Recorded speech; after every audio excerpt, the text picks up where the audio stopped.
بسم الله الرحمن الرحيم طاسين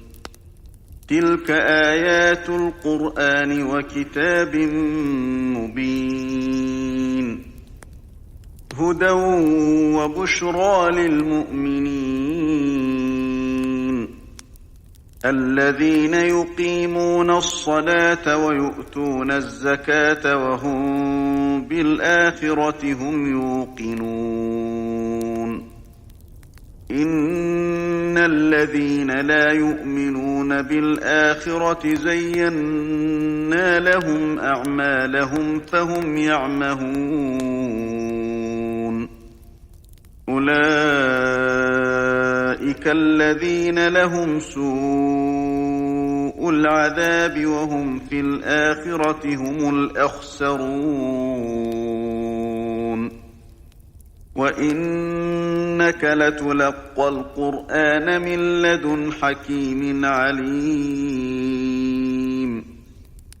إذ قال موسى لأهله إني آنست نارا سآتيكم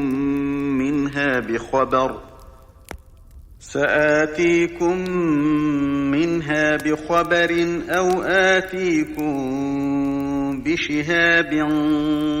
قبس لعلكم تصطلون فلما جاءها نودي أن بورك من في النار ومن حولها وسبحان الله رب العالمين يا موسى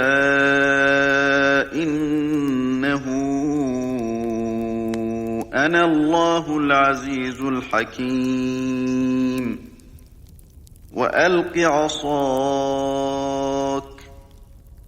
فلما رآها تهتز كأنها جان ولا مدبرا ولم يعقب يا موسى لا تخف إني لا يخاف لدي المرسلون إلا من ظلم ثم بدل حسنا بعد سوء فإني غفور رحيم وأدخل يدك في جيبك تخرج بيضاء من غير سوء في 9 آيات إلى فرعون وقومه إنهم كانوا قوما فاسقين فلما جاءتهم آياتنا مبصرة قالوا هذا سحر مبين وجحدوا بها واستيقنتها أنفسهم ظلما وعلوا فانظر كيف كان عاقبة المفسدين ولقد آتينا داود وسليمان علما وقال الحمد لله الذي فضلنا على كثير من عباده المؤمنين وورث سليمان داود وقال يا أيها الناس علمنا منطق الطير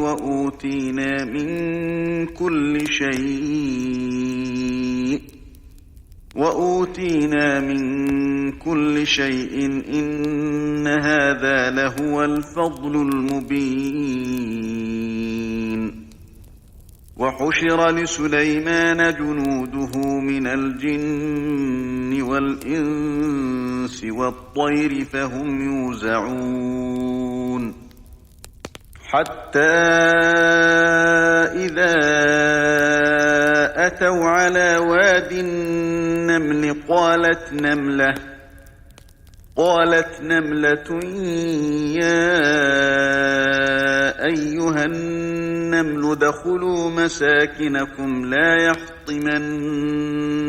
سليمان وجنوده وهم لا يشعرون فتبسم ضاحكا من قولها وقال رب أوزعني أن أشكر نعمتك التي أنعمت علي وعلى والدي وأن أعمل صالحا ترضاه وأدخلني برحمتك في عبادك الصالحين وتفقد الطير فقال ما لي لا أرى الهدهد أم كان من الغائبين لأعذبنه عذابا شديدا أو لأذبحنه أو ليأتيني بسلطان مبين فمكث غير بعيد فقال أحطت بما لم تحط به وجئتك من سبأ بنبأ يقين إني وجدت امرأة تملكهم وأوتيت من كل شيء ولها عرش عظيم وجدتها وقومها يسجدون للشمس من دون الله وزين لهم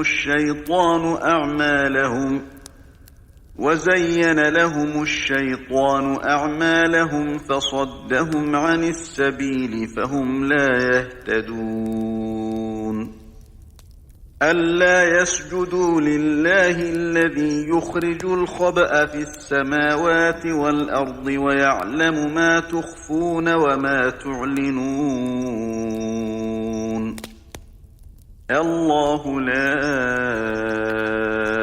إله إلا هو رب العرش العظيم قال سننظر أصدقت أم كنت من الكاذبين اذهب بكتابي هذا فألقه إليهم ثم تول عنهم فانظر ماذا يرجعون قالت يا أيها الملأ إني ألقي إلي كتاب كريم إنه من سليمان وإنه بسم الله الرحمن الرحيم ألا تعلوا علي وأتوني مسلمين قالت يا أيها الملأ أفتوني في أمري ما كنت قاطعة أمرا حتى تشهدون قالوا نحن أولو قوة وأولو بأس شديد والأمر إليك فانظري ماذا تأمرين قالت إن الملوك إذا دخلوا قرية أفسدوها وجعلوا أعزة أهلها أذلة وكذلك يفعلون وإني مرسلة إليهم بهدية فناظرة بما يرجع المرسلون فلما جاء سليمان قال أتمدونني بمال فما آتاني الله خير مما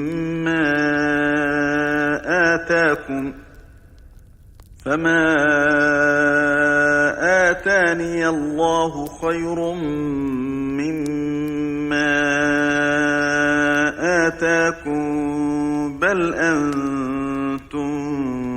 بهديتكم تفرحون ارجع إليهم فلنأتينهم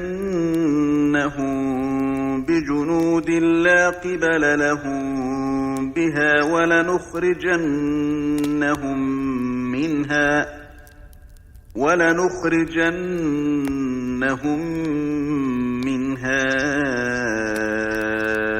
أذلة وهم صاغرون قال يا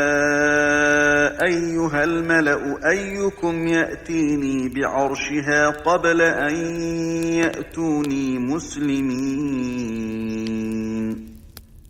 قال عفريت من الجن أنا آتيك به قبل أن تقوم من مقامك وإني عليه لقوي أمين قال الذي عنده علم من الكتاب أنا آتيك به قبل أن يرتد إليك طرفك فلما رآه مستقرا عنده قال هذا من فضل ربي ليبلوني أأشكر أم أكفر ومن شكر فإنما يشكر لنفسه ومن كفر فإن ربي غني كريم قال نكروا لها عرشها ننظر أتهتدي أم تكون من الذين لا يهتدون فلما جاءت قيل أهكذا عرشك قالت كأنه هو وأوتينا العلم من قبلها وكنا مسلمين وصدها ما كانت تعبد من دون الله إنها كانت من قوم كافرين قيل لها ادخل الصرح فلما رأته حسبته لجة وكشفت عن ساقيها قال إنه صرح ممرد من قوارير قالت رب إني ظلمت نفسي وأسلمت مع سليمان لله رب العالمين ولقد أرسلنا إلى ثمود أخاهم صالحا أن اعبدوا الله فإذا هم فريقان يختصمون قال يا قوم لم تستعجلون بالسيئة قبل الحسنة لولا تستغفرون الله لعلكم ترحمون قالوا اطيرنا بك وبمن معك قال طائركم عند الله بل أنتم قوم تفتنون وكان في المدينة 9 رهط يفسدون في الأرض ولا يصلحون قالوا تقاسموا بالله لنبيتنه وأهله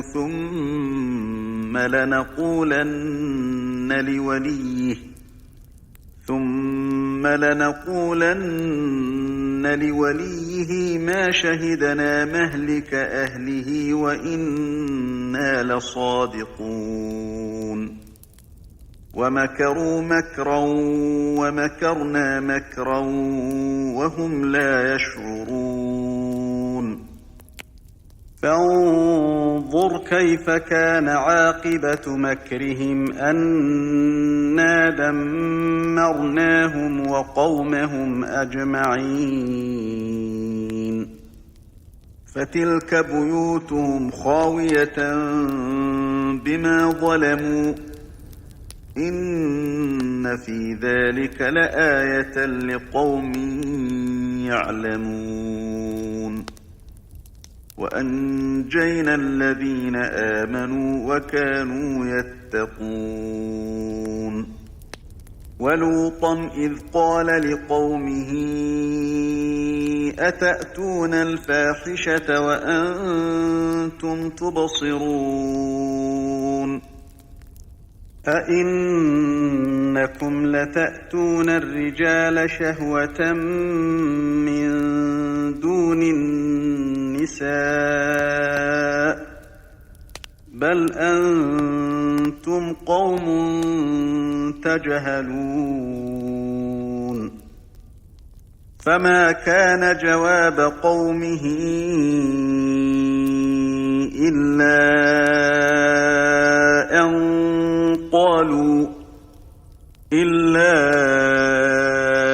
أن قالوا أخرجوا آل لوط من قريتكم إنهم أناس يتطهرون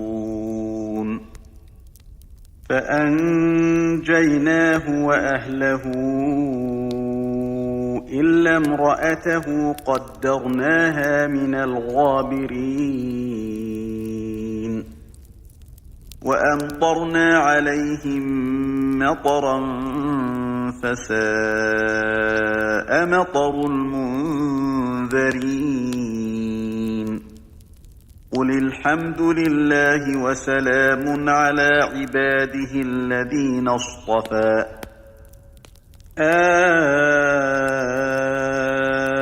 الله خير أما يشركون أمن خلق السماوات والأرض وأنزل لكم من السماء ماء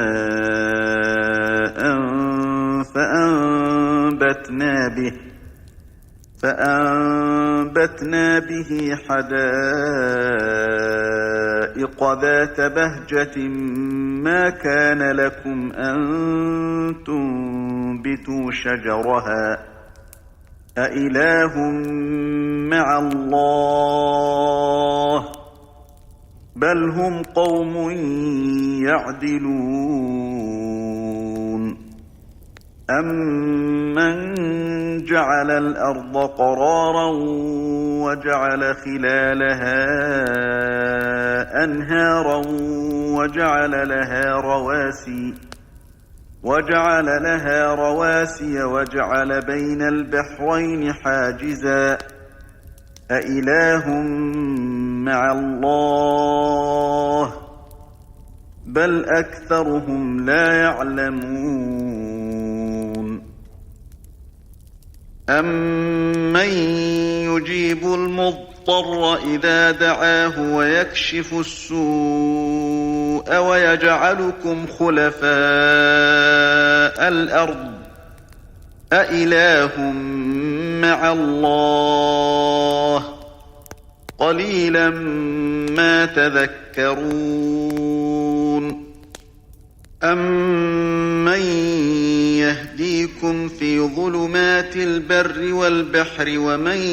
يرسل الرياح بشرا بين يدي رحمته أإله مع الله تعالى الله عما يشركون أمن يبدأ الخلق ثم يعيده ومن يرزقكم من السماء والأرض أإله مع الله قل هاتوا برهانكم إن كنتم صادقين قل لا يعلم من في السماوات والأرض الغيب إلا الله وما يشعرون أيان يبعثون بل ادارك علمهم في الآخرة بل هم في شك منها بل هم منها عمون وقال الذين كفروا أإذا كنا ترابا وآباؤنا أإنا لمخرجون لقد وعدنا هذا نحن وآباؤنا من قبل إن هذا إلا أساطير الأولين قل سيروا في الأرض فانظروا كيف كان عاقبة المجرمين ولا تحزن عليهم ولا تكن في ضيق مما يمكرون ويقولون متى هذا الوعد إن كنتم صادقين قل عسى أن يكون ردف لكم بعض الذي تستعجلون وإن ربك لذو فضل على الناس ولكن أكثرهم لا يشكرون وإن ربك ليعلم ما تكن صدورهم وما يعلنون وما من غائبة في السماء والأرض إلا في كتاب مبين إن هذا القرآن يقص على بني إسرائيل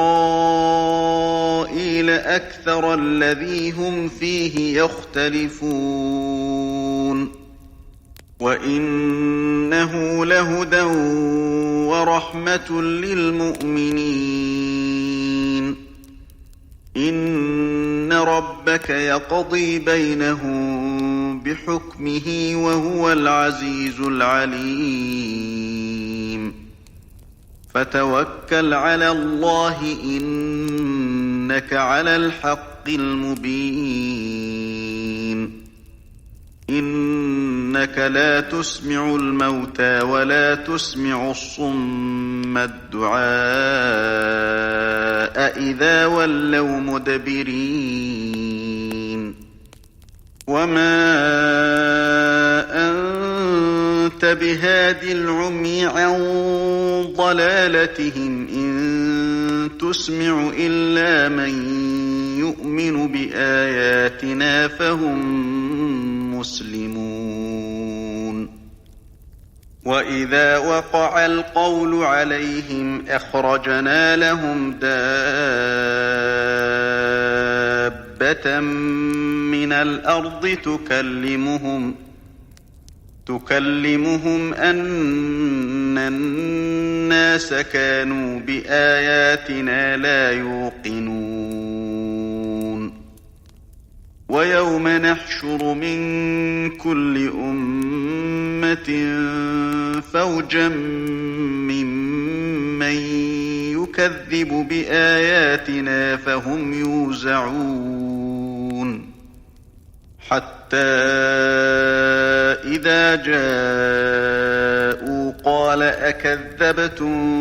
بآياتي ولم تحيطوا بها علما أم ماذا كنتم تعملون ووقع القول عليهم بما ظلموا فهم لا ينطقون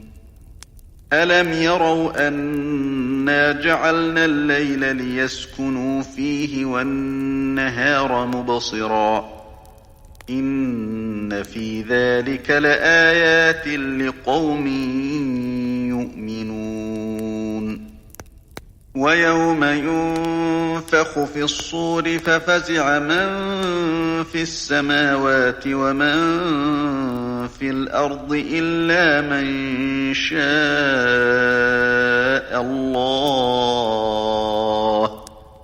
وكل أتوه داخرين وترى الجبال تحسبها جامدة وهي تمر مر السحاب صنع الله الذي أتقن كل شيء إنه خبير بما تفعلون من جاء بالحسنة فله خير منها وهم من فزع يومئذ آمنون ومن جاء بالسيئة فكبت وجوههم في النار هل تجزون إلا ما كنتم تعملون إنما أمرت أن أعبد رب هذه البلدة الذي حرمها وله كل شيء وأمرت أن أكون من المسلمين